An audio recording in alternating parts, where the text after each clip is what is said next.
So as you probably just saw in that little clip, we just tried to put the engine on, but it turns out that I definitely do need that spacer like I said I was going to. Welcome to episode 11 of the Skeeter Restoration project. I think I'm gonna have to go get my plywood, my marine grade, and I'm gonna have to start making a batch of fiberglass to lay over it. I'm not looking forward to that, but that's what we're gonna have to do. So if we measure where the engine sets, I want the piece to actually be about as long, if not, no, not as long, which is going to be 16 3/4. No, 16 15/16.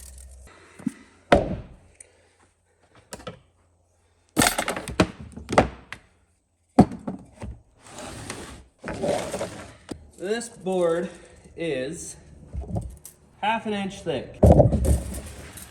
1 foot, 1 15/16 of a, okay. So I think I'm gonna cut the board. I found an old piece of wood from when I was rebuilding my floor, but it wasn't long enough. So back to the drawing board on this one. I'm gonna go back over, measure out my transom, and then measure out the board, and I can make my marks.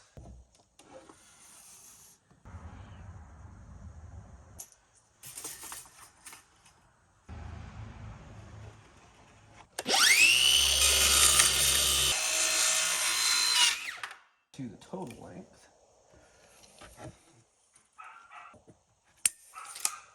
Puppy barking.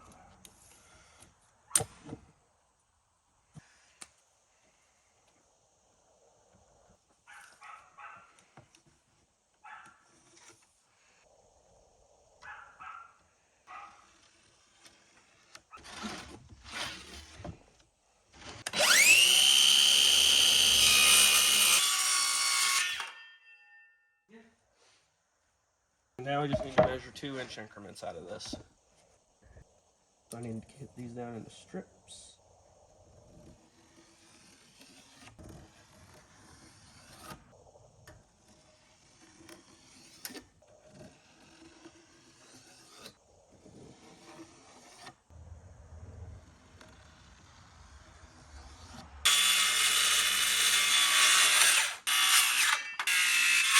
This cut right here is actually the perfect length and width. We're actually going to mark all of our further boards to this spec. All right, so after measuring out and looking at it, these are a little uneven. However, I can sand these down to where they are completely flat and flush with each other. So we're going to start getting the sanding on this.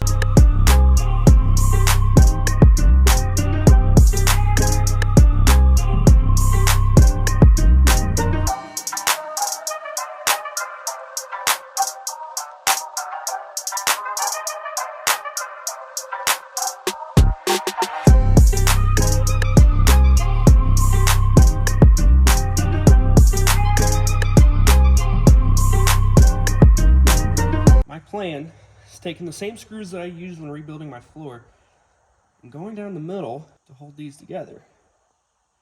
One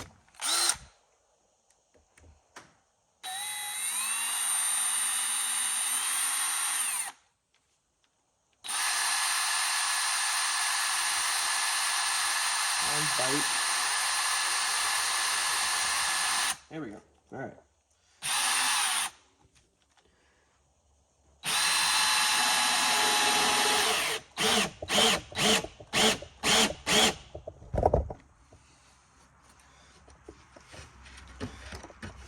Exactly as I thought was going to happen.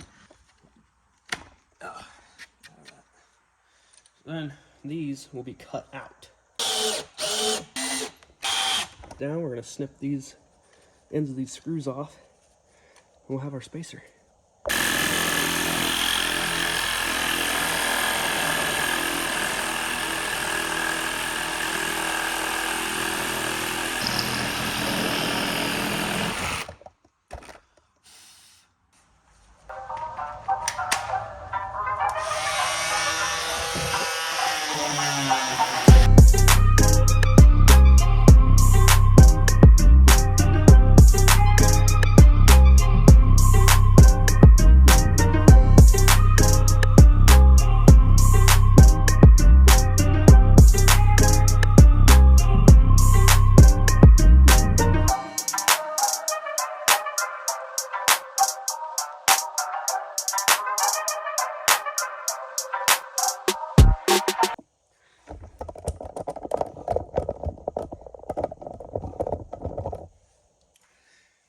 All right, so what I'm planning is taking this.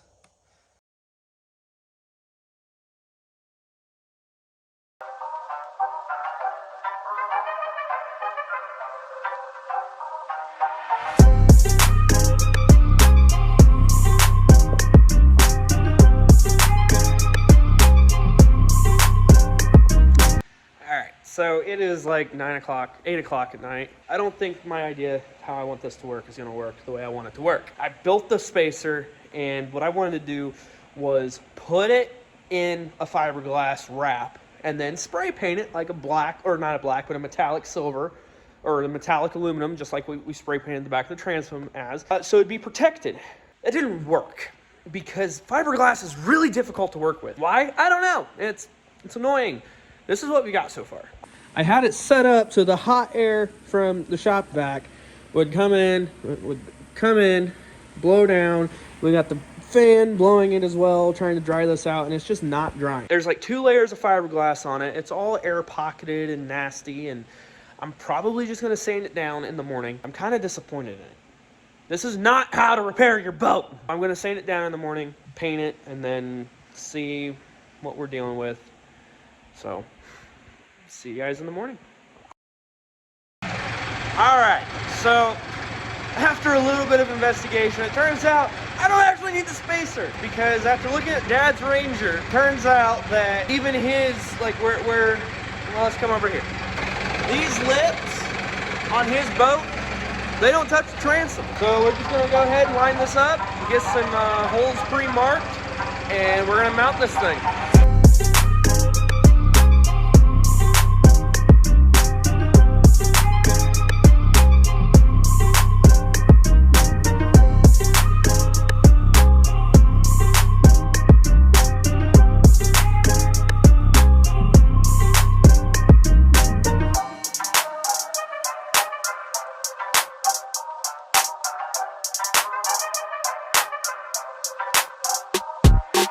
All right, this is it. We've got the motor balanced. We've got it centered. We've got it leveled. I guess we're entering the point of no return now. 1/2-inch drill bit. Here we go.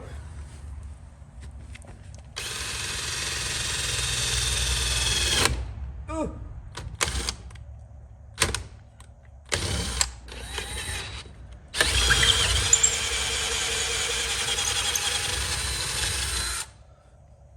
We're through.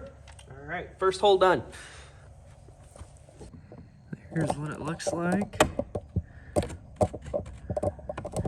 We're gonna be going in to get some Loctite. We're gonna ooga dooga this thing down.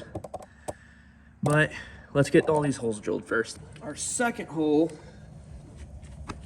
of the project is probably gonna go in this one here.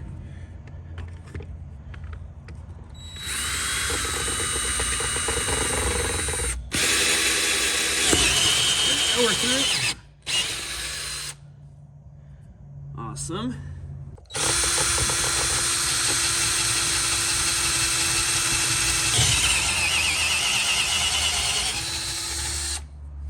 That was quick. Did we go? We went bottom.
can already tell this is going to be a bit of a bitch,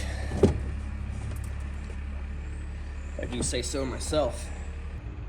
That is not good at all. We'll be right back. All right, so on the plus side, we got the motor on, we got the steering line connected. Had to make a custom hole. Had to make a custom hole right here. I'm gonna 3D print a cover to put over that, kind of make it look natural, or actually part of the boat. Engine is on, and I thought tomorrow was gonna be like a great day to go out and hook everything up and test it out.